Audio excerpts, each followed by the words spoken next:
What's going on, guys? It's your boy Scrub here, back again with another video. Hope you guys are having a great day. I know I am. And we're back with another episode of Ryan's Rants, the podcast that was very consistent, okay? And then I had to do some reorganizing around my office and whatnot, and it was like just the thing that made the most sense to do less because I had to do other things more. But it's back now, and hopefully I don't get busy again for a while. So Ryan Rants is back on the menu. I've got some great stories for everyone today. But before we get into it, be sure to press the like button if you're hyped that it's back and comment down below. Otherwise, no joke, no scam, I will just fight you, and let's go. Alright, so growing up, I was a pretty big Pokemon fan, you know, more of like the video games and the cards than the show itself. I'm not saying the show is bad, I just wasn't like crazy into it. I did watch it, but it's not like I was some diehard. And one thing that always really bugged me is how every season Ash would lose. Like, it started to piss me off. It's like, dude, you've been a Pokemon trainer for 20 years and you can't win anything. You've made friends with like every legendary Pokemon and you still can't win. And honestly, approaching like 30 years now, I just thought the guy was never going to be a winner, but it looks like the writers over at the television department decided to toss him a bone and make him a champion. Pokemon's Ash Ketchum becomes world's top trainer after 25 years. Yeah, he's been at it for a little bit, you know. It just goes to show you that if you stay persistent, you too can wander the world living out of your backpack for 25 years to finally win a championship. Hey, a championship's a championship, you know? I'm just saying, 25 years, bro. The stacked lineups that Ash has had as Pokemon before. Think about if he would have just, like, kept one unit of 6 Pokemon for 25 years. Those Pokemon would be so unbelievably cracked. They would be unbeatable. But no, homie really likes to just switch it up and start over every 6 months. Maybe that's why you haven't won a championship, bro. You're always working with a new team. I'm not trying to be a hater. I just think it's so funny, dude, that it took him 25 years, all right? And I get it. The TV show's not going to try to end itself. They're like, look, we've got something that's kind of printing money here. If we just keep making episodes, we'll keep making money. Pokemon, I think, is literally the most profitable franchise in the world, like, on a yearly basis, something like that. Don't quote me on that, I'm an idiot. But you get what I'm saying. They're a stupid profitable franchise, so why not just keeping making television, milling television? I don't know what I was trying to say. And on top of it, even if Ash is a champion now, like, people are still gonna watch the show. I just feel like I don't watch it anymore, you know? But I feel like at this point, Pokemon is just something that people know about and, like, people just all are aware of. So I don't think finding an audience for this show is going to be an issue. I don't really watch it anymore, you know? I don't really watch a whole lot of TV anymore. I haven't watched it since I was probably like 12, if not younger, probably younger. No offense, it's just not my ginormous cup of tea, especially because Ash was such a pathetic loser. For decades, we've watched the eternal 10-year-old Pokemon trainer traveling far and wide in a bid to win as many championships as he can, and of course, trying to catch them all. In 2019, we saw him win the Alola region Pokemon League in the 6th season of Pokemon Sun and Moon, allowing him to ascend to the rank of Pokemon Master. Now, he's achieved the ultimate goal. Alongside Pikachu, he's won the Masters 8 tournament of the Pokemon World Coronation Series, making him the top trainer for the first time. Alright, I know we were just making fun of him for being a loser for 25 years, but like, can we talk about how crappy Ash's parents are real quick? He's 10. They just let their 10-year-old walk around wandering the world by himself because he has an electric rat. I love Pikachu. That's literally, he's a mouse Pokemon. He's a rat. They are letting their 10-year-old wander the world unsupervised with a rat. No wonder it took him 25 years to figure stuff out, bro. Imagine being 10, just dropped off in the wilderness. Good luck, honey. Become a Pokemon Master or don't come home. I know it's like not really like that in the show, but really think about that. He was 10 and his mom was just like, all right, go do Pokemon stuff. Just get out of here. He deserves the championship for going through that alone, you know? He's like, I've literally spent my entire life about this. I dropped out of school when I was 10 to become a Pokemon Master. It's no wonder Ash is still having problems understanding simple concepts. He dropped out of school in like the 3rd grade, dude, to go chase Pokemon. Who signed off on this? Who was like, yeah, no, just let him go wander the woods by himself? Who needs school? Who needs to know math if you're just like a really cool Pokemon trainer guy? It's not like you need to know how to invest all those earnings you're gonna make off being Pokemon Master, blow it all on Pokeballs. There's no such thing as investments. Alright, that's enough hating on Ash Ketchum. Alright, so this might be one of my corniest opinions, but I feel like family is pretty important. I'm not saying you have to like all your family members, alright? There's a few of my family members that are absolutely bonkers that I want nothing to do with. But overall, like, I don't know, especially the direct people that you live with, it's probably important to make sure those relationships are like somewhat functional, you know, especially if you're talking about your kids, your wife. I don't have either of those, but like, yeah, you should probably be on good terms with your wife and kids. Otherwise, life's probably not going the way it's supposed to.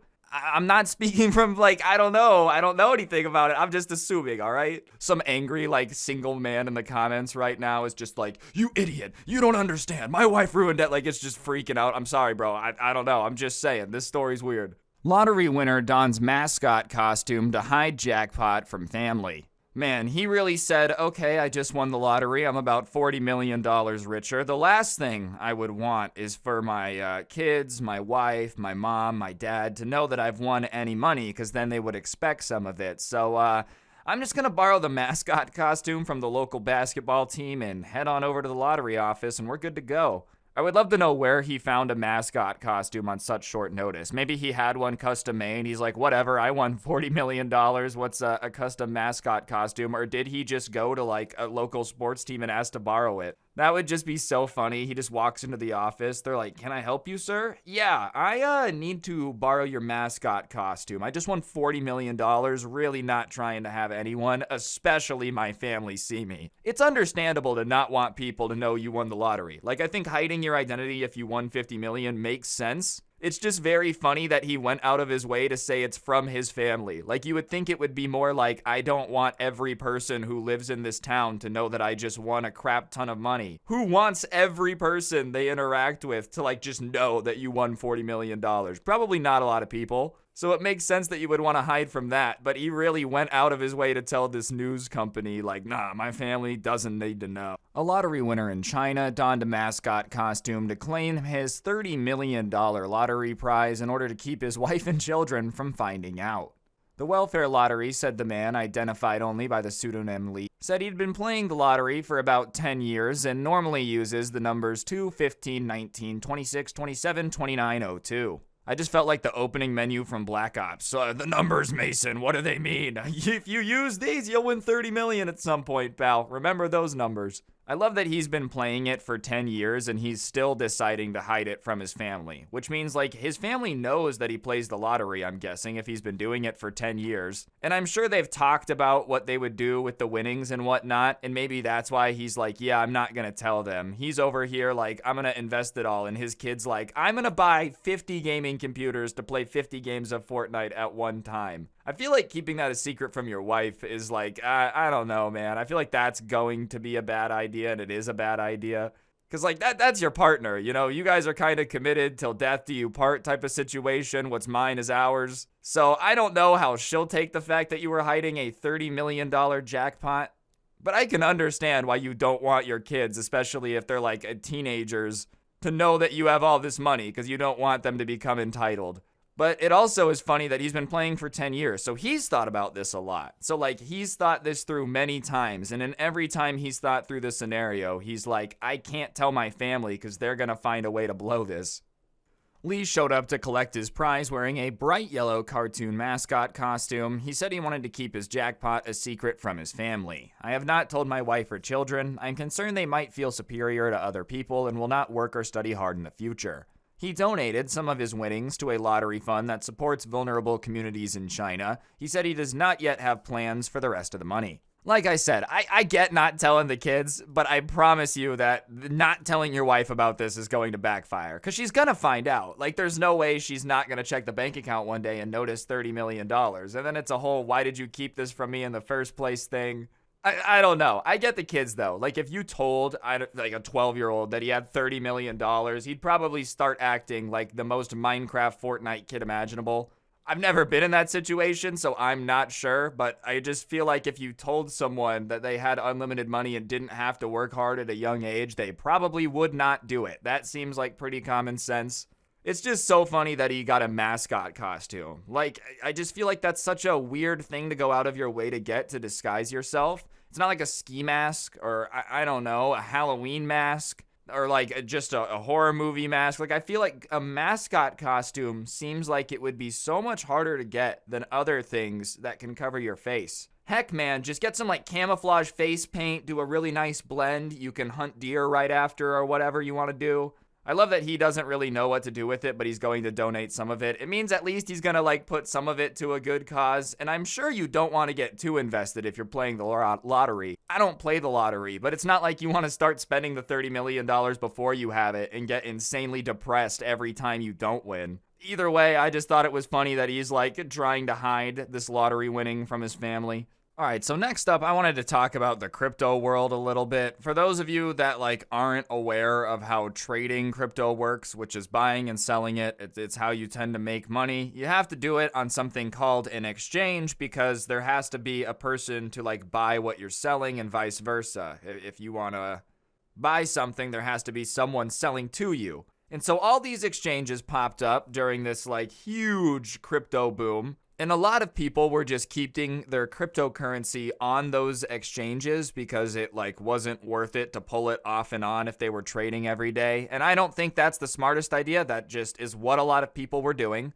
And a lot of these cryptocurrency exchanges have been like going bankrupt, having huge issues, not allowing people to withdraw all their funds. It's been a crap show. And one of the biggest ones was FTX, which like up until about a week ago was known as one of the better exchanges, one of the best actually. Yeah, now they're going bankrupt and they're starting to like place holds on all these withdrawals and it looks like they're about $8 billion shorts on their books. It's not a very good situation. But it got even worse, because not only did they declare Chapter 11 bankruptcy earlier this week, but last night they got hacked. And like $500 million got stolen on top of them already declaring bankruptcy and being short $8 billion. FTX says it's removing trading and withdrawals and moving digital assets to a cold wallet after a $477 million suspected hack. So not only was there like already a bunch of issues, but if you still had crypto or money on there for some reason, this absolutely sucks because it seems like you're probably just locked out now until they figure out what's going on. I don't know how these crypto exchanges like don't manage to have some of the best security in the world. From what I understand from some videos I've watched, I'm not an expert, FTX was making like not in profit, but in terms of revenue, over $10 million a day in revenue. If you have that much business going through your business every single day, it's probably worth it to invest very heftily in security. Because it's nuts that one person can hack into these companies and walk away with $500 million. Like, is there really no failsafe if there's not like a two-factor code or something that can't be spoofed? It's not like a nuclear launch button where two people have to stick the keys in and turn them at the same time to withdraw anything over $100 million. I just feel like it's nuts that there's not a lot of safeguards. And I'm sure there are safeguards. I'm not saying the hacker's not talented. Clearly, he hacked into a multi-billion-dollar company. He's way smarter than I would ever be at it. But it's nuts that a company this size can't prevent that. That's what's absolutely bonkers to me. You know people are going to try. If you're a crypto exchange, people are going to try to hack you. It happens to all of them. So I just don't understand why that's not like priority number one for every single crypto exchange. Because it seems like more often than not when we're talking about these stories and they start to go insolvent, someone somewhere takes a bunch of money and like fakes their death or whatever. John Ray, FTX's new CEO and chief restructuring officer, said the bankrupt crypto exchange is in the process of removing trading and withdrawal functionality, and it's moving as many digital assets as can be identified to a new cold wallet custodian. And that's according to a statement tweeted by the company's general counsel, Ryan Miller. The announcement comes as the failed exchange investigates what it's calling unauthorized transactions that began within hours of FTX filing for Chapter 11 bankruptcy protection in the United States. It's crazy how fast all of this went down. Basically, it all started when FTX was starting to run into some troubles with liquidity, which is just the ability for people to take out their money and provide the current amount of currency Not current amount of currency, like the amount of currency needed to facilitate those transactions. And there were some rumors that they were starting to have issues, which raised some alarm bells. And so a lot of the more like savvy investors that were aware of all these bankruptcies that were going down went in and withdrew their money. Well, that doesn't necessarily help liquidity. And so the rumors started to spiral more, and then they admitted that they were having problems. And one of the other biggest crypto exchanges, Binance, was like, hey, maybe we'll be able to work something out and buy you out. They announced that that was going to be the plan.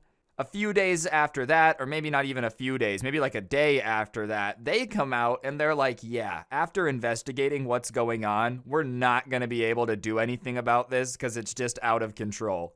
And after that, it's been a downward spiral, and they ended up declaring bankruptcy. And up to like 2 weeks ago, before all this went down, the founder of this company was going around being like, I'm the world's most charitable billionaire. Which, listen, I'm not saying that like every single billionaire is a Batman evil villain, but I'm just gonna throw it out there that the more somebody has to go around and be like, look at how awesome and good I am, there's usually something that like they don't really necessarily want people to know about and be looking into, and it might be the fact that your giant crypto exchange doesn't have liquidity and is running into a bunch of monetary problems. But as long as you're known as the charitable billionaire guy, it's like, well, you know, these things happen. Come on, he's so nice. And I'm not going to accuse him of doing that because I'm an idiot talking over Bloons Tower Defense gameplay, and you should take none of this seriously. None of this is like a serious accusation. I'm just talking out of my butt. But it is interesting how like he tried to come out on YouTube and be like, I'm just the nicest billionaire that's ever existed. And then all of a sudden his company's bankrupt, and it's looking like there's going to be a lot of people that just can't take their money out, especially after this hack if they're going to lock withdrawals. And I don't know if all of this was just like a house of cards that happened to fall apart. Nobody knows yet. There's so much up in the air. I think anyone that claims to know the entire story at this point is lying. I'm just keeping you guys up to date on what I've tried to understand so far. I'm not like an expert. I just think this is very interesting. The new FTX chief said the exchange is coordinating with law enforcement and relevant regulators about the breach, and it's making every effort to secure all assets globally. Miller, FTX's general counsel, said the decision to push digital assets into cold storage was meant to mitigate damage upon observing unauthorized transactions. People who choose to hold their own cryptocurrency can stole it, haha, get it because it got hacked, hot or cold, or a combination of the two. A hot wallet is connected to the internet and allows owners relatively easy access to their coins so they can access and spend their crypto, whereas cold storage generally refers to crypto stored in wallets whose private keys are not connected to the internet. The trade-off for convenience with hot storage is potential exposure to bad actors. I'm not a crypto guru, I'm not a stock guru either, that's what I pay more attention to.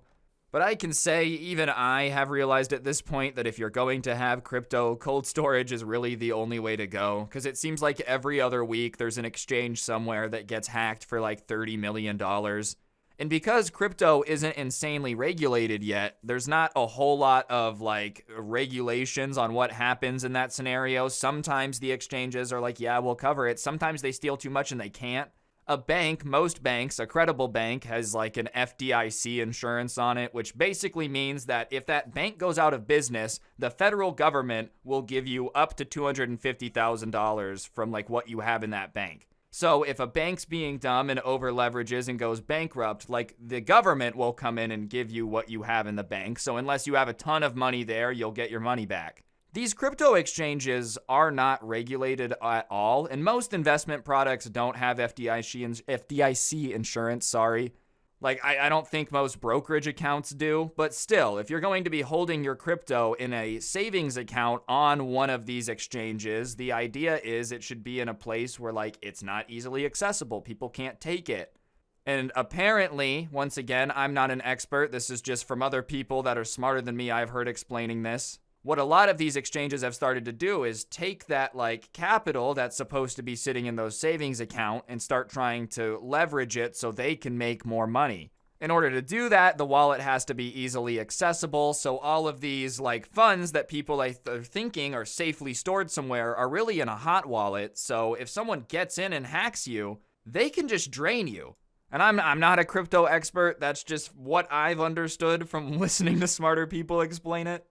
It's nuts that all of this is going down back to back to back, though. It's like this company could not get any more wombo comboed by A, having the liquidity crisis, having someone say they're going to step in and then have to back away, because it's so screwed up that there's no way they're going to be able to fix it. And the company that stepped in is kind of known for, like, being the guy who comes in and saves the day whenever things go sideways like this. So if even they were backing away, you know it has to be bad. And I don't know, it's just a crapshoot. And it's also coming over to like the financial side of YouTube, because a ton of the biggest financial YouTubers were sponsored by this company. And there's a huge question of like, you told your audience to put your money there, so are you even capable of calling yourself a financial expert? I don't have a horse in that race. I'm too dumb. You know, I have my opinions, but my opinions on it are not as smart as other people's, so I'm gonna keep them to myself on that front. The only thing I'll say about it, anyone that's making money to give you financial advice, you should probably think a little bit more about whether that advice is being given because it's good advice or because there's a potential for them to make money. Business is business, you know? People aren't going to like do a bunch of stuff for free. So you always have to question like what is the profit motive for somebody. And some of these YouTubers don't care about whether or not you lose money as long as they get the bag. That sucks, but you just gotta be aware of it and just think twice before you invest in anything. Alright, so I don't know if I've talked about this on the channel before, but if you're an internet person, you've probably heard of it. There's this Twitter account that like tracks private jets of celebrities and super rich people because their like planes are registered and you can track where they're going. And they really do not like it. Believe it or not, billionaires don't like people knowing where they're going, especially when it's, you know, Russian oligarchs getting out of Russia or people taking 6-minute flights that are like ridiculous uses of a jet. I mean, yes, it's their jet. They can do what they want. But if you can drive there in under 30 minutes, if you can drive there in under an hour, let's be honest, you probably should not fly there. There's no way it's that worthwhile. I can understand maybe you got a meeting, bro, but like even then, just leave earlier. You don't need to fly your jet to go get groceries. Anyways, a lot of them are trying to figure out ways around this, and I guess the world's second richest man actually ended up selling the private jet that he had because he hated the fact that it was tracked. World's second richest man sells private jet after Twitter activists track every flight. I love how honest this guy was about it, though. Like, even in this article, they're kind of like, well, what ended up happening? And he's like, yeah, I didn't like people on Twitter talking about where I was going and what I was doing, so I just sold my jet. Just billionaire problems, you know, when you have like a multi-8-figure asset that you just have to sell because people are being annoying and want to know where you are all the time. And what's hilarious is, like, I don't know, this article's not trying to spin it as a win, but if you think this guy's not just gonna get another jet and keep it secret, or, like, buy an LLC in someone else's name and then buy a jet, like, he's worth $100 billion. I'm sure there's ways when you have that much money to hide where your jet is. I'm not saying it should be that way. Oh, you think it's... I'm not saying it's fair. I'm just saying you're delusional if you think $140 billion isn't enough money to buy a plane that's not registered back to him and impossible to track. The billionaire's company has sold its private jet after a social media account started tracing his flights and tallying his carbon emissions. Indeed, with all these stories, the group had a plane and we sold it, Arnault told France Radio's Classique. I don't speak French, so I probably said that wrong. He's honest. You gotta give him that. Even if you're gonna give him nothing else, he's just on the radio like, yeah, dude, these people were so annoying on Twitter, so toss that plane in the sell bin. No thank you, okay? I'm not trying to be told on Twitter where I'm supposed to fly. I'm gonna do what I want. Seriously, I feel like, I don't know if it's better or worse when billionaires, like, pretend that they're super nice guys or when they're just mask off about, like, I'm just gonna do what I want, I don't care. Which one is better? Is it better to have a guy that's like, yeah, I'm gonna fly my private jet, I don't care how much emissions it has, because at least then you know the situation. You can't say that he's, like, trying to pull one over on you. Versus someone that's like, no, I'm such a nice guy. I love the polar bears. Meanwhile, his company is like using penguins to like test medical equipment or whatever. I don't know. I just feel like it really goes one of two ways for some reason. There's very few billionaires that I could think of that don't go one way or the other. And I'm not saying this guy is as evil of a company like using penguins for medical equipment. Obviously, I'm just being dramatic. The result now is no one can see where I go because I rent planes when I use private planes, and unfortunately, these rented, polluting charter jets will guzzle fossil fuels. Okay, alright. I'm not saying that it's funny that he's going to keep flying these private jets everywhere, alright? But it is kind of funny that they're like, yeah, we're gonna show him who's boss, we're gonna track everything on Twitter. He's like, alright, I sold my plane, and now I just rent them. So you can't track me, and you know what? I'm gonna just fly in circles above my mansion today to piss everybody off.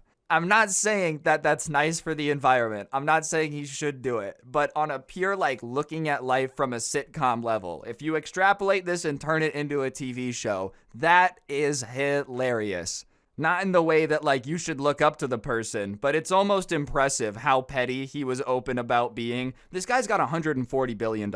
He doesn't have to come on the radio and say, screw you guys, you pissed me off and now I rent planes and you'll never see me again. He doesn't have to do that. Like, he could just go to his giant mansion.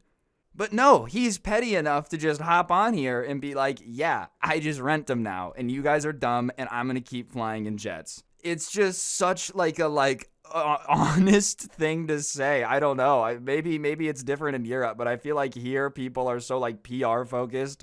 This is straight up something you would see in a comedy movie. This doesn't sound like reality. Yeah, I'm just going to keep doing it. I don't care. All right, we're going to keep with the theme of trolling with planes because this one also cracked me up. We all know there's a little bit of a situation going on in Russia right now in Ukraine, and that is not a funny situation. However, the state of Russia's military has been hilarious. They're falling apart. They're like getting their butt kicked by a military 1/5 the size.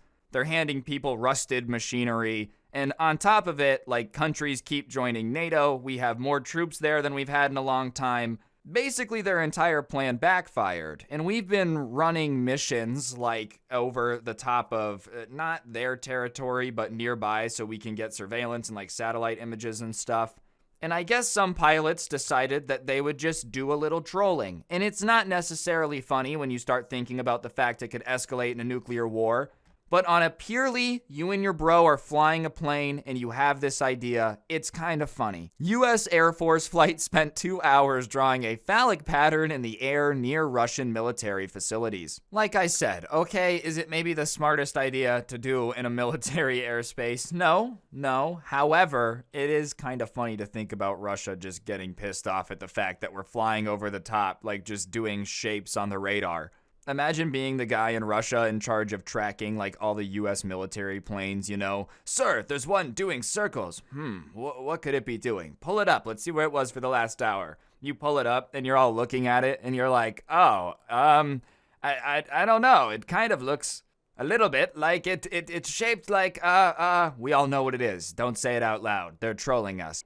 A U.S. military plane painted a PP in the sky near a Russian air base. A KC-135 Stratotanker refueling plane remained for almost 2 hours east of Cyprus on Tuesday, in front of the Syrian base of Tartus, a stronghold of Moscow, and you can see it there on the little thing. So I guess it was more towards Syria, not Ukraine. I'm stupid. Still funny, either way. If anything, it makes it even more funny, because it's not like it was in the crazy war zone where there's the potential for really kicking off in a nuclear war. They were just trolling them down there, which is still a serious conflict. I'm not trying to say it's not serious, but I don't know. I feel like NATO has made it very clear how quick they're going to press the nuke button if anyone gets involved in Ukraine. They have not said the same for drawing phallic symbols on the satellite outside of Syria. I just don't really understand how stuff like this gets, like, publicized so quickly. I understand a lot of it's probably public, but I'm sure the military has ways to hide this if they want. Does that mean that they wanted this to be out there? Like, do you think this was kind of a part of the mission? Get out there and troll them. They need to know that we're not messing around. U.S. military pilots encountered tense run-ins with Russian aircraft over the eastern Mediterranean before, such as when the Pentagon said in February 3 U.S. naval aircraft experienced unprofessional intercepts by Russian aircraft. It's unclear if the Stratotanker's flight pattern was intentionally made to resemble a phallus. The Stratotanker also flew near Cyprus and Lebanon on Tuesday.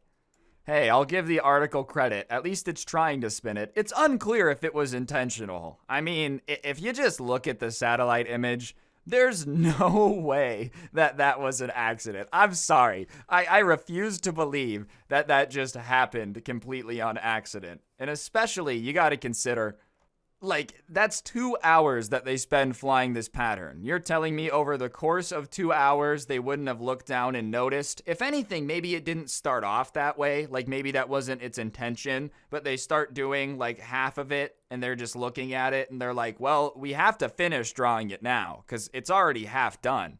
I don't know. Either way, I'm not too upset about the trolling. I think it's pretty funny. Anyways, guys, I think that's going to do it for this episode. Hopefully you enjoyed. If you're happy it's back, please be sure to press the like button, comment down below. Like I said, it really does help the video do better, and I will be consistently doing these weekly again. I appreciate all the support. You guys are absolute G's, and if you haven't seen some of the other episodes, feel free to go click on those. And yeah, on that note, don't get anyone pregnant. If you do, make sure they're hot, and hopefully I'll see each and every single one of you guys next time. I'm out. Peace.